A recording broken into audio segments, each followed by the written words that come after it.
Этот человек случайно обнаружил на своей ферме скрытую пещеру. Когда он исследовал ее, то, что он обнаружил внутри, потрясло мир.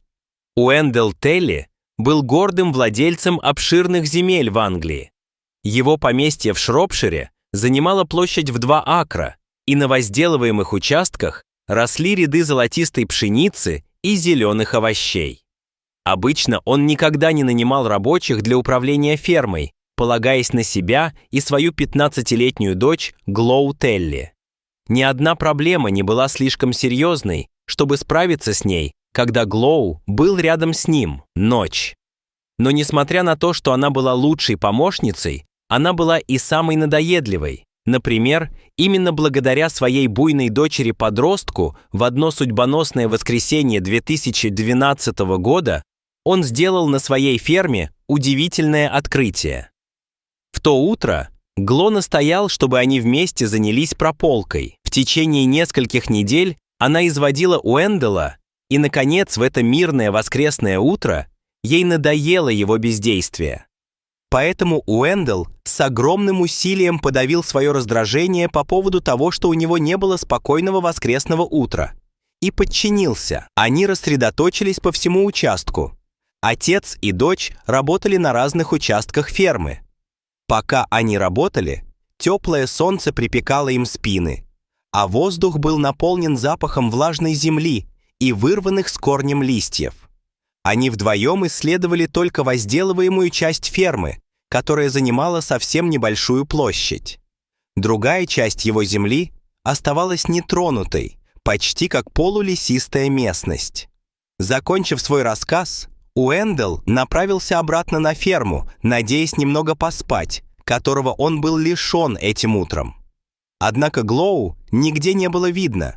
Предполагая, что девочка все еще занята своим делом или проверяет состояние животных на ферме, он не обратил внимания на ее отсутствие.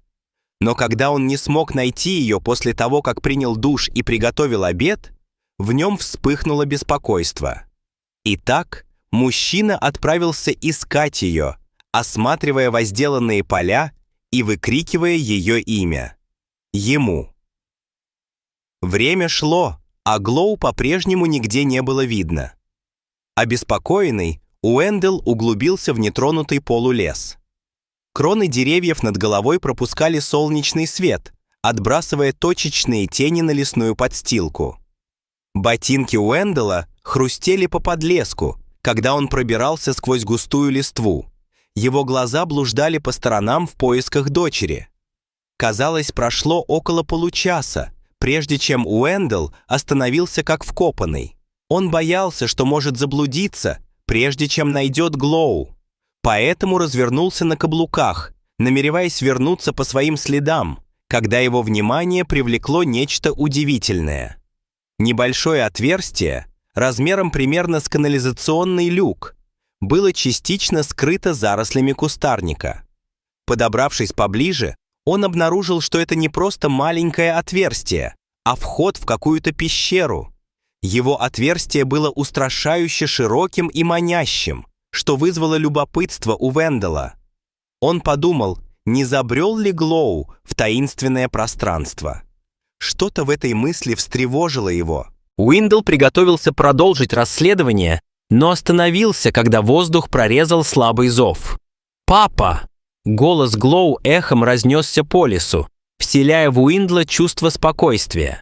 Он обернулся как раз вовремя, чтобы увидеть, как Глоу выходит из-за ближайшего дерева и смотрит ему прямо в глаза. Она сказала ему, что на мгновение вышла из поместья и, вернувшись, увидела, как он углубился в лес. Уэндл раздраженно вздохнул. Воистину, эта его дочь погубила бы его. Сделав несколько глубоких вдохов, чтобы успокоиться, он указал на дыру. «Я искал тебя. Я подумал, что ты, возможно, забрела сюда». Гло проследила взглядом за его указующим пальцем, и выражение ее лица сменилось с любопытства на беспокойство. Она осторожно приблизилась к норе, не сводя глаз с входа. «Это всего лишь кроличья нора, беспокоиться не о чем», — тихо сказал Вендель. Если бы только он сам верил в свои слова. Что-то в этой пещере навевало дурное предчувствие, как будто она хранила секреты, которые лучше было не раскрывать. Но как такое могло случиться, что такая вещь существовала на его территории, и как он не замечал этого до сих пор? Отец и дочь еще некоторое время смотрели на таинственное отверстие, и молчание между ними было тяжелым от невысказанных вопросов. Так продолжалось до тех пор, пока его не нарушила маленькая девочка. «Давай проверим», — зачарованно пробормотала Глоу, осторожно приближаясь к нему. Вендель быстро вытянул руки, чтобы остановить ее. Его тело инстинктивно отреагировало. «Нет, Гло, это небезопасно», — предупредил он твердым, но с нотками беспокойства голосом. Он предостерег ее от таких неразумных и рискованных попыток. Затем он вытащил ее из леса, сказав, что обед, который он приготовил для них обоих, испортится. На самом деле, ему просто не терпелось поскорее покинуть таинственную дыру. Но любопытство Гло никуда не делось. Ее глаза все еще сверкали восхищением и трепетом при мысли о путешествии в неизведанное. Итак, глубоко вздохнув, она собралась с духом и вошла в освещенную часть пещеры. То, что она увидела, мгновенно наполнило ее сожалением. Внутри этой части пещеры она увидела множество свечей, зажженных в ритуальном порядке. Они были расставлены на разных каменных поверхностях, а центральное украшение напоминало алтарь. Свечи мерцали, отбрасывая жуткие тени на стены. При тусклом освещении Глоу увидела странные символы, выгравированные на камне. От дизайна и всего интерьера у нее побежали мурашки по коже. Она тут же выбежала из пещеры. В безумной спешке она чуть не потеряла равновесие и споткнулась на неровной земле. Но она взяла себя в руки и продолжила идти. Казалось, прошла целая вечность, прежде чем она, наконец, выскочила в лес. Вернувшись на ферму, Глоу нашла Венделя и схватила его за руку. В ее голосе слышалась настойчивость. «Папа, ты должен пойти и посмотреть на это!» Вендел нахмурился еще сильнее.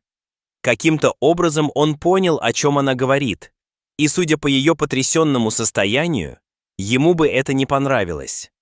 «Глоу, я же говорила тебе держаться подальше от этого места». Он не мог избавиться от ощущения, что в этой пещере скрывается что-то тревожное.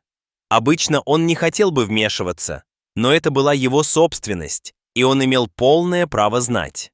Поэтому он вернулся в пещеру с Глоу, помня о том, как первоначальная бравада маленькой девочки превратилась в страх.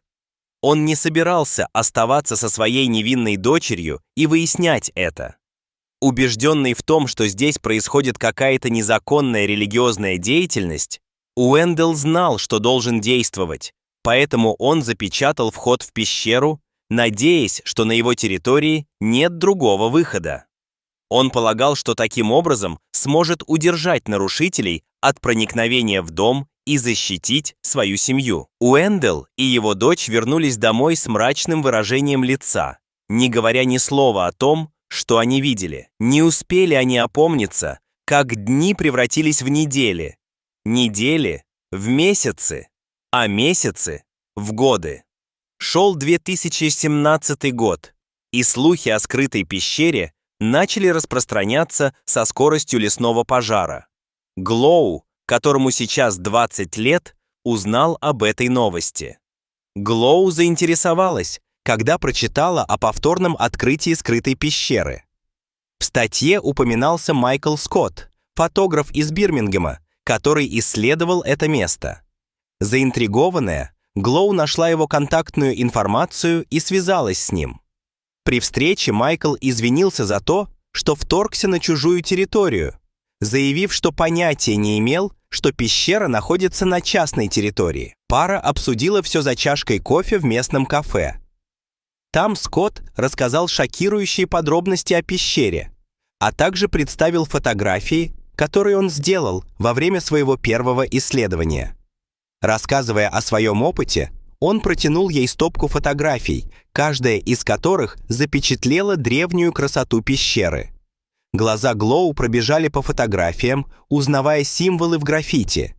На изображениях были видны замысловатая резьба по камню, шрифт и арки, соответствующие, как объяснил Майкл, архитектуре тамплиеров. Он объяснил, что им пользовались последователи Ордена Тамплиеров, вероятно, примерно в XVII веке, спустя сотни лет после того, как Орден Тамплиеров был распущен. Ходили слухи, что тамплиеры были католическим военным орденом, основанным в XII веке для охраны паломников на опасных дорогах в Иерусалим. Считалось, что ее члены, которые по сути были вооруженными рыцарями, похожими на монахов, обладали огромным богатством и властью. Учитывая их статус в церкви и юридические привилегии, было бы неудивительно, если бы они доминировали в этой пещере в религиозных целях. Единственной сногсшибательной частью всей этой истории было то, как интерьеру удалось остаться нетронутым спустя столетия. Глоу слушала с напряженным вниманием. Ее разум кружился, когда она соединяла точки между землями своей семьи в таинственном порядке. Майкл проконсультировался со своей подругой-историком, специализирующейся на средневековой истории, и она оценила возраст пещеры в более чем 700 лет. После падения Ордена Тамплиеров начали распространяться определенные слухи, связанные с пещерой. В основе этих необоснованных заявлений лежал тот факт, что друиды и язычники часто посещали пещеру для проведения церемоний, особенно в такие знаменательные дни, как Хэллоуин и солнцестояние. Затем со временем вандалы и приверженцы черной магии часто посещали скрытую пещеру, совершая всевозможные действия темными ночами и в холодную погоду. Из этого утверждения Глоу следует, что ей и ее отцу не повезло попасть в пещеру во время одного из таких ритуалов. Пока они обсуждали это, на Глоу нахлынули воспоминания. Зажженные свечи, символы, алтарь, все, что намекало на темные религиозные обряды. «Как ты думаешь, для чего это использовалось?» — спросила Глоу. Ее голос был едва слышен. Она почему-то боялась ответа. Выражение лица Майкла стало серьезным. Честно говоря, его назначение остается неясным. Некоторые считают, что это было место отправления культа, другие — местом проведения темных ритуалов.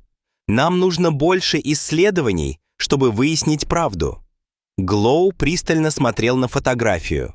Внезапно она почувствовала, что в ней снова вспыхнула искра приключения, побудившая ее вернуться в старую пещеру. На протяжении многих лет они с отцом не ходили в лес. Он зарос сорняками и деревьями. Вот почему Глоу чуть не пропустила его, когда в очередной раз посетила это место с Уэнделом.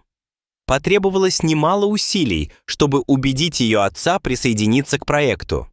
Ей пришлось заверить его, что пещера не такая уж зловещая, как им казалось 5 лет назад.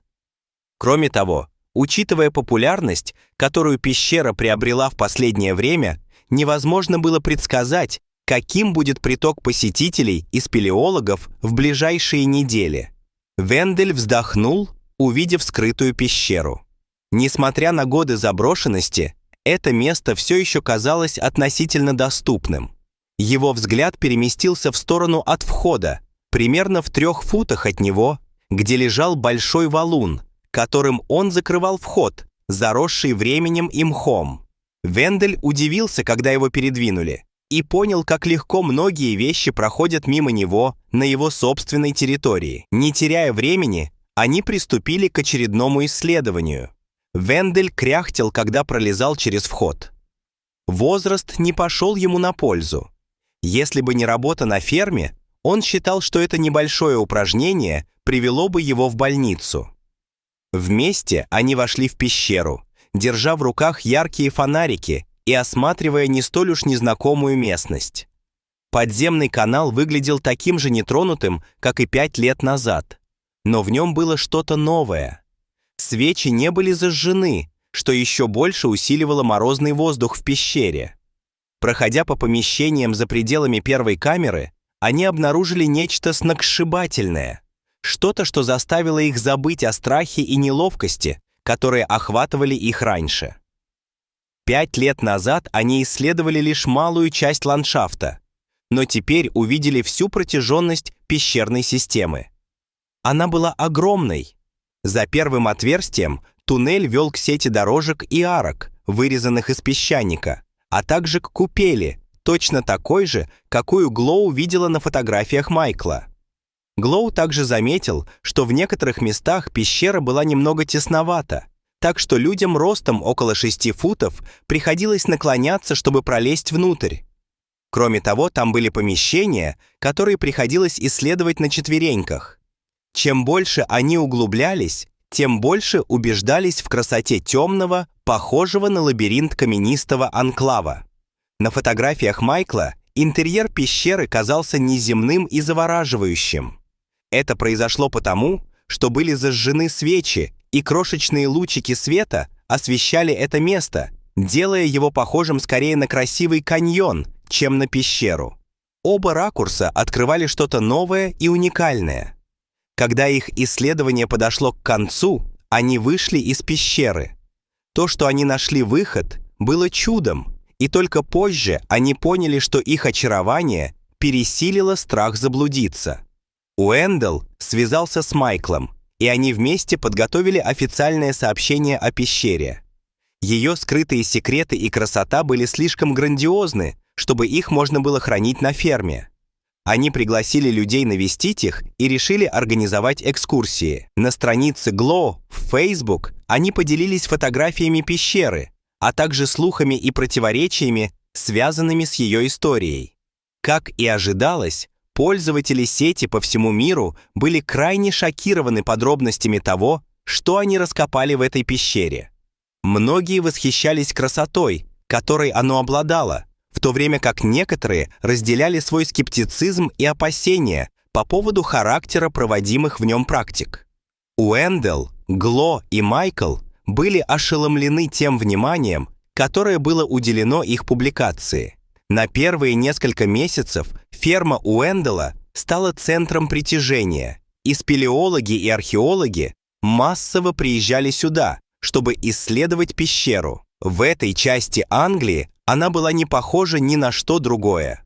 Жизнь Уэнделла и его дочери изменилась к лучшему, но они приветствовали свою новую реальность, довольные тем фактом, что часть истории была ответственна за эти очаровательные перемены, которые неизбежно оставят их имена запечатленными в песках времени.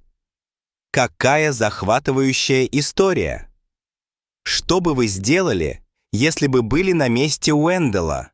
Вы бы запечатали пещеру или поделились ею с остальным миром, как это сделал Скотт? Дайте нам знать в комментариях ниже.